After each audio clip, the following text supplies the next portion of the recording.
पुढच्या बातमीकडे वळूयात। बातमी आहे ती आरोपी सिया गोयल संदर्भातली।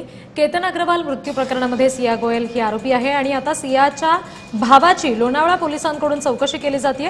साहिल गोयल असं त्याचं नाव आहे। मागच्या 8 तासापासून लोणावळा पोलीस साहिलची चौकशी करतायत। आमचे प्रतिनिधी अविनाश परबत या संदर्भात आपल्याला आणखी तपशील देत आहेत, बघूया।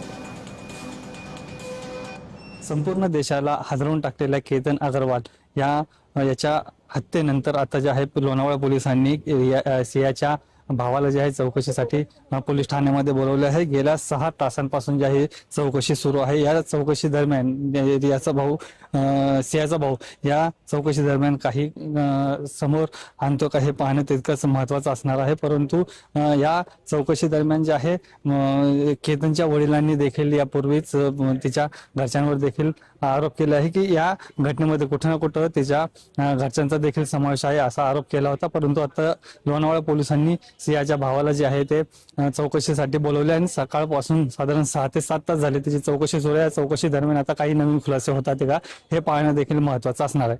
अविनाश परबत, जय महाराष्ट्र न्यूज, लोणावळा।